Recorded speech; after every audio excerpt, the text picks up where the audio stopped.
Hi everyone, it's Miss Jones and welcome to our art lesson. Last week we started talking about color schemes, also called color palettes or color harmonies. As a reminder, a color scheme is a grouping of colors that reflect a certain mood, feeling, or aesthetic. For our last project, we focused on the triadic color schemes, specifically using the 3 primary colors. For this week, we're focusing on what's called complementary color schemes. A complementary color scheme is made up of 2 colors opposite of one another on the color wheel. The 3 major complements are red and green,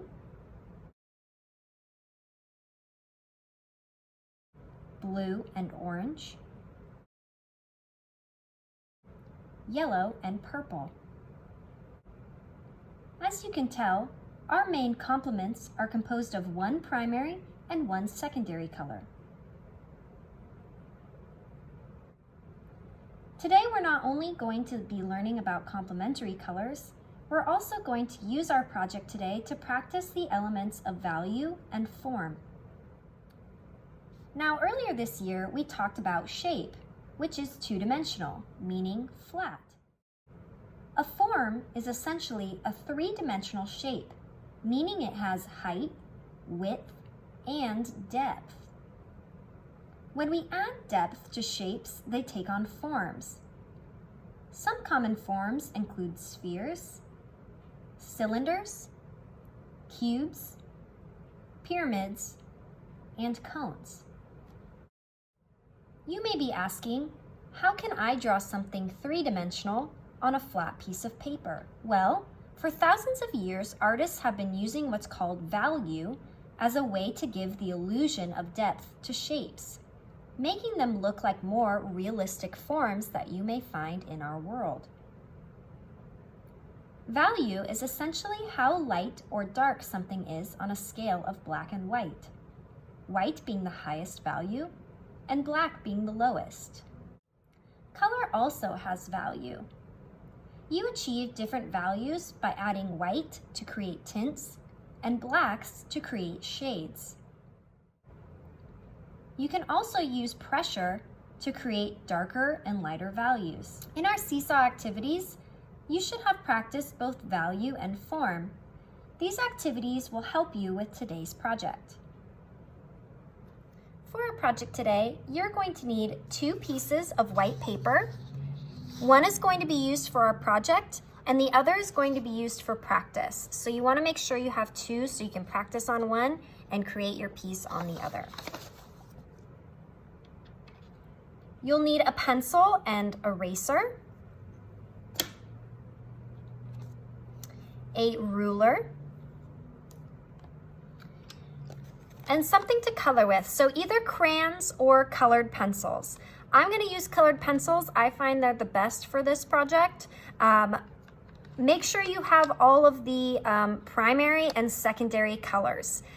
You can have a few more, so if you have 1 or 2 reds, we're going to be working with values, so if you want to use dark green and light green, that's fine. You can use them together, but make sure you have both primary and secondary colors, at least 1 of each. And finally, what you're going to need is what we're going to draw. So we're going to be practicing drawing forms. I'm going to show you how to draw a sphere. So I have a little wooden sphere here. If you want to have a ball or something like that in front of you while you work to kind of look at it, that's fine. I'm also going to be just showing you how to draw a sphere to make it look 3D. So you don't necessarily need this. You can kind of just watch me and how I do it and follow along.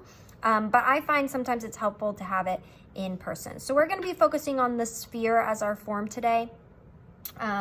If you are interested in drawing cubes or cylinders, there are lots of YouTube sites. You can also ask me after class and I'd be glad to find something for you.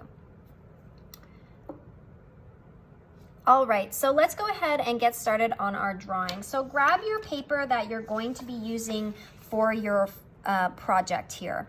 And then you'll need your pencil and your ruler. So we do need a ruler because we are going to be measuring. If you don't have a ruler and can't measure, that's okay. Kind of eyeball it, that's totally fine. So we're going to divide our paper into 6 sections because we're going to be coloring with our complements, but we're going to be coloring with, we want one for each color. So our paper here with long ways, our landscape way, is 12 or mine says 12 inches. So if you have a smaller sheet of paper, maybe you have like it might be 11, you'll have to kind of do some math to divide it by 3 because we want each of our sections to be even, and we want 3 across and 2 down. So 12 divided by 3 is 4. So I'm gonna make like a little hash mark on my 4 and my 8. And I'm gonna do the same thing at the bottom of my page so that I can line them up. So making a little hash mark at 4 and 8. And then I can use my ruler to line up those 2 hash marks at the top and the bottom of the page and create a line. And then I'll do that on this one as well.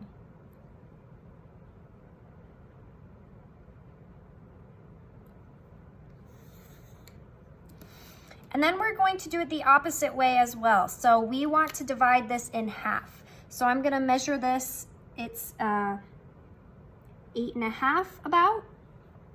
So 8.5 divided by 2 is 4.25. So I'm gonna find that. And then I'll do that on this side as well. And I'm going to line those up and draw my line right through the middle. Once you have your 6 boxes here, we're going to use each box to do our complements. So there are 3 complements, but we're going to do each complement 2 times, and I'll show you that as we go on. Before we move on, we need to adding color. We need to add our subject, which is going to be a sphere. But all forms start out as shapes until you add value. So let's go ahead and draw our shape. Now a sphere starts out as a circle. So we're going to draw a circle pretty much in each of these squares here. So draw kind of a circle. It doesn't have to be perfect. Try and draw it kind of in the middle. I kind of draw a few lines to kind of get my shape, get it round. That one's not really in the center. It can be in the center, it can be a little bit off, but we're gonna draw one in each. That better?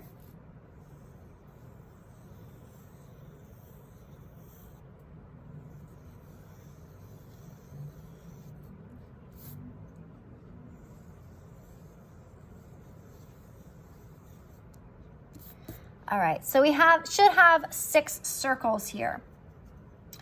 Now, before we start adding our value, we want to make sure we have our colors. And like I said, on our second piece of paper, we're going to be doing some value practice. So before we'll start here, we're going to be doing our green and red first. So go ahead and find your pencils here. I'm going to put my picture away for now. And I'm gonna find my reds and my greens. So I have kind of 2 different types of reds, maybe 3. I kind of have a light red, a medium red, and a dark red. And same here with my greens. I kind of have a light, a medium, and a dark. So sometimes having some different colors are good because they kind of help with that lightness and darkness and those values. But you can always just do it with one. So if you, I kind of like to try, I'm gonna try with just one starting out and kind of see the different values I can create with one color. And as we work on our spheres, we can add in some of those other darker kind of colors. But let's just start with one red and one green. So we're gonna take our scratch piece of paper and we're gonna start practicing our value scale. So what a value scale is kind of a step going from light to dark, almost like an ombre. So with colored pencils, you kind of want to do it light at first and get increasingly more pressure as you go on. So let's try our best to create at least, oops, 1, 2. Let's do our best to create at least 5, maybe up to 7 different values. So start with a light one, and then how would you go darker from there? So practice with your pressure, making it a little bit darker.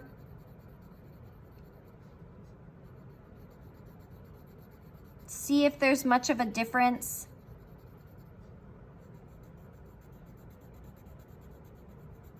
I think 5, there 5 is like that, and then maybe 6. I'm pushing really hard to make it really bright.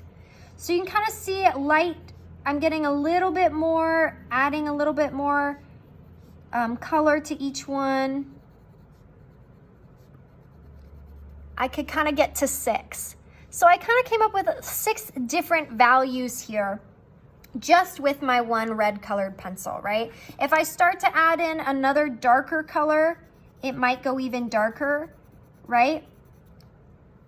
But try and just do it with one colored pencil. So let's try green. Let's try doing 6 for green. So just practice doing a really light one. It's like mostly white, barely anything.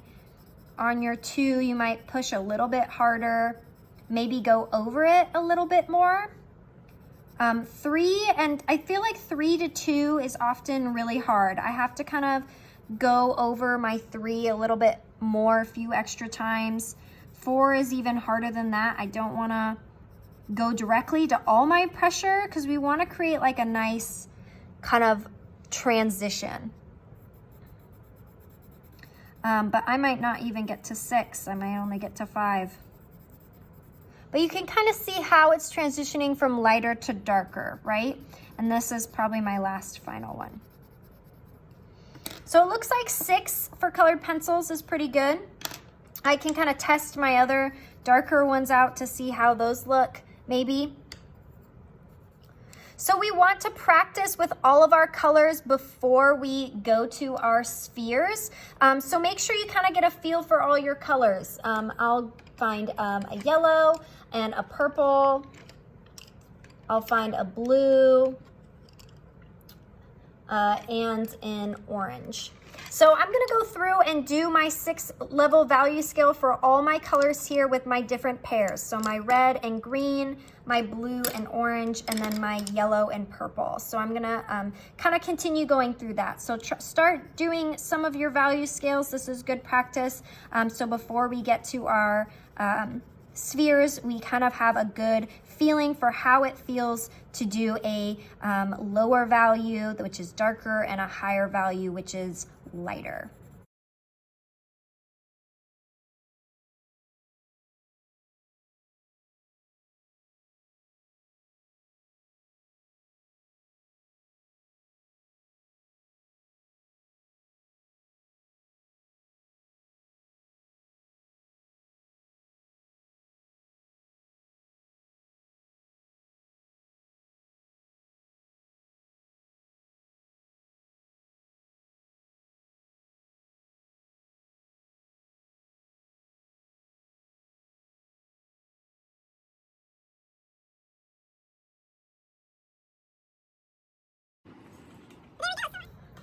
There we go. So I kind of tried to do all my different values here. Practice doing them just real quickly to kind of get a feel for how they go. So this is going to be a good reference for you, good kind of practice, because sometimes with your colored pencils, it feels a little bit different than your regular pencil. After you've finished your value scales, go ahead and grab your project with your circles on it. And we're going to start in our upper left-hand corner. So go ahead and get your first pair of complements. So let's start with green and red. And we're going to transform our circle here into a sphere using value that we just practiced. So let's go ahead and start with our red, and we're gonna make this sphere red. So there are a few parts of a sphere that I want to point out, a couple terms that will help you when dealing with value and transforming an object into a three-dimensional object. So when we're talking about form, we are talking about light. So we have to think about, when we're drawing an object, we have to think about where is the light coming from. So let's pretend that our light is coming from this way. So closest to our light source, let's call it, could be the sun, could be a lamp. We're going to be doing a little circle here because this is going to be our highlight. So our highlight is where it is the brightest on our object, especially something round. So there's usually kind of a bright white spot. That's what we call our highlight. So I like to kind of do a little circle to kind of leave that highlight there, so I know not to color in that area. Now, as we move down farther away from our highlight, we get closer to what's called the core shadow, which is kind of like a crescent shape on the opposite side of our circle or our sphere. And that's going to be the darkest part of our drawing here, or is the core shadow here. It's our darkest part because the light is farthest away from it, right? So the farther light is, the darker it gets. As we move towards our cast shadow, it gets increasingly darker. So our cast shadow, our core shadow here is going to be the darkest. It's going to be like our 6, right, that we practiced on our value scale. Whereas near the highlight up here, it's going to be more of a 1 and a 2. And as we get closer to our 6 and our core shadow, it's going to get increasingly darker. So we're going to put some 4s and 5s in there. Now, one other thing I want you to add, it's going to be our cast shadow. So our cast shadow is what is projected onto the ground from an object. So when there's light hitting an object, it casts a shadow behind it. You may see this on the sidewalk on a sunny day. So let's go ahead and draw our cast shadow. So how you draw that is from the bottom of your sphere, it kind of comes out like a straight line and then kind of loops around. So it's kind of like it's called an ellipse. So it's kind of like a little half circle like that comes out. That's going to be our cast shadow. And we're going to do that once we work on our background. So go ahead and grab your red colored pencil and we're going to start on our sphere. So start adding values. So I like to start with my core shadow because this is where I'm going to apply the most pressure. So I kind of create my pressure here to create my core shadow in that crescent shape. And as I start to move away from that, I'm going to start to get a lighter hand. And it's going to make that value a little bit lighter. So you can kind of do lots of pressure and kind of start to blend in kind of those mid-tones in there. So those kind of middle tones. So as I get farther away from my shadow, I'm going to get a little bit lighter. But once I get to my highlight circle, I'm going to kind of stop and do it the lightest I can. So I might kind of add a little line just so that you can see it. But over here, it's going to be a lot darker, and we're going to kind of try and keep that crescent shape with our values here. Kind of keep that crescent because we want it to look round, and that helps with the crescent kind of shape here.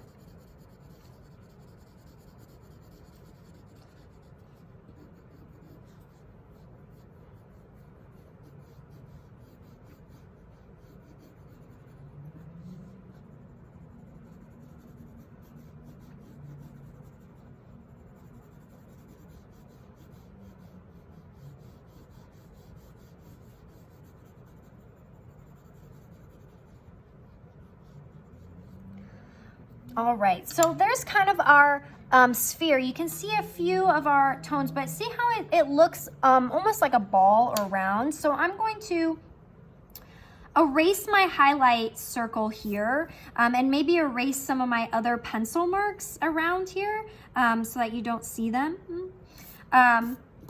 Be careful though, because some of your pencil might bleed a little bit, colored pencil might bleed. But I might kind of finish out my sphere, kind of finish that circle there, but leave that kind of really white, maybe make it more look like a circle. And there we go. So we have our red sphere. If you have a darker color red, you can start to add that into your shadow here, your core shadow. That can kind of help make it even a little bit darker and kind of bring that kind of point that is the darker area. So I kind of like to add in kind of a darker color if I can, if I have that available to me. If not, that's okay. Now we can move on to our background. So look at that, really cool. So now we can move on to our background. So our background is going to be green because that's our complement. So take one of your greens here and we're going to just color our background. I like to color it a little bit lighter, but it doesn't really matter what kind of pressure you want to do. But go ahead and kind of go around your cast shadow. We're gonna go to that in a second after we get kind of all this done. So make sure you go around here.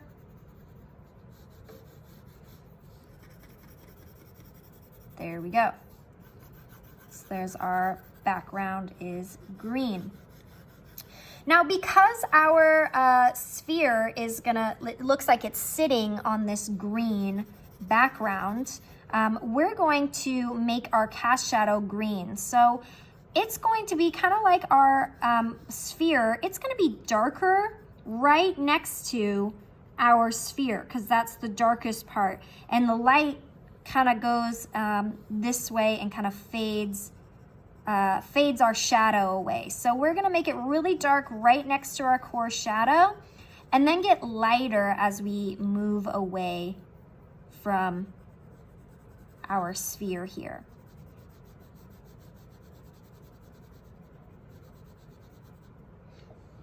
Kind of like that. So again, if you have like a darker green, you can always do it, like add some of that. You can kind of go below, make it look like it's more sitting on something.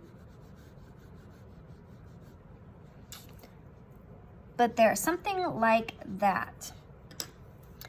And there you have it. So we've done our first sphere. Awesome work here. So even if yours maybe didn't turn out exactly how you want it, you have 5 other times to practice these spheres.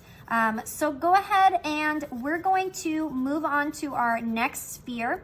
So our next sphere we're gonna do is, let's do the one below it. So let's stick with our red and green. So now we're going to flip-flop and our green is gonna be our sphere and our red is gonna be our background and our shadow. So I'm going to start by putting my highlight section and putting my cast shadow.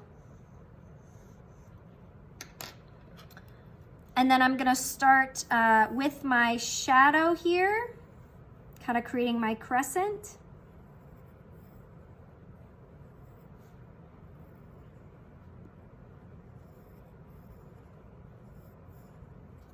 And we're gonna get lighter as we go by to our highlight.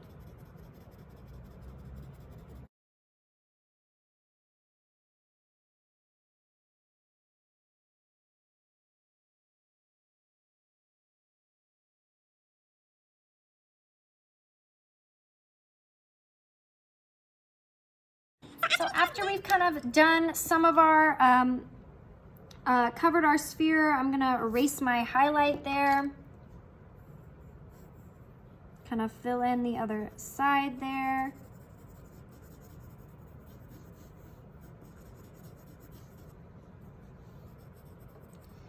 There we go, and maybe add a little bit of a darker green on my core shadow. Kind of give it a little bit more dimension. Sometimes adding some of those kind of darker tones of color can help kind of give it a little bit more dimension.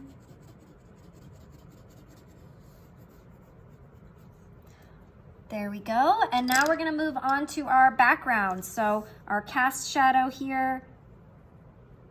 I'm gonna do my cast shadow first. I'm gonna kind of do it dark. A little darker here.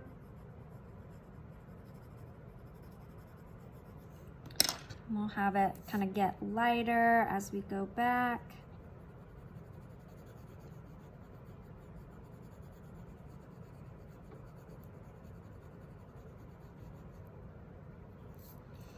And we'll do our background.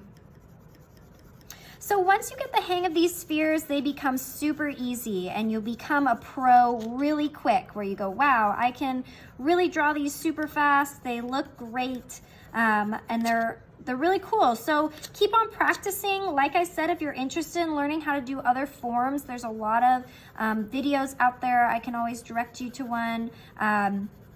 Pictures are really helpful too, but they're all gonna kind of follow the basics of a highlight, a shadow, a core shadow, a cast shadow. There we go. But now we kind of see how our subject looks both in red and green, with our red as our focus and then green as our focus. So we're gonna continue to do those with our other colors here. So luckily we practiced our value scales earlier, which is really nice because now we're just kind of experimenting with those values to create our spheres. So I'm gonna move on to my next colors and we'll see it when it's all done.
right, there you go, everyone. So once you've finished all 6 of your spheres, you have now done the major complementary color schemes. You can kind of see how I kind of like to isolate them a little bit and see how each one kind of looks with the complement color, they always feel really nice and peaceful, and they kind of give you a different feeling when you look at each one, which I really love. So there you have it. We tackled a lot today and learned a lot, practiced a lot. We practiced using our main complement color schemes. We practiced using value, and we even did it with color. And color value is not easy. Usually it's a lot easier to start with pencil and grayscale, but we jumped right into color, and that's so cool. And then also we used value to create forms. So we learned how about light and how to make something look three-dimensional. We need to have a highlight, we need to have a shadow, a core shadow, and we use all those values gradually to kind of create a round form of some sort. So thank you, everyone. I hope you enjoyed this. I love the way this turned out. It looks like a bunch of jawbreakers or candy. Very delicious. So thank you, everyone. I really hope you enjoyed this and feel really accomplished. This is not an easy task, and great kind of way to practice a lot of different types of skills. So thanks, and have a great week. Bye.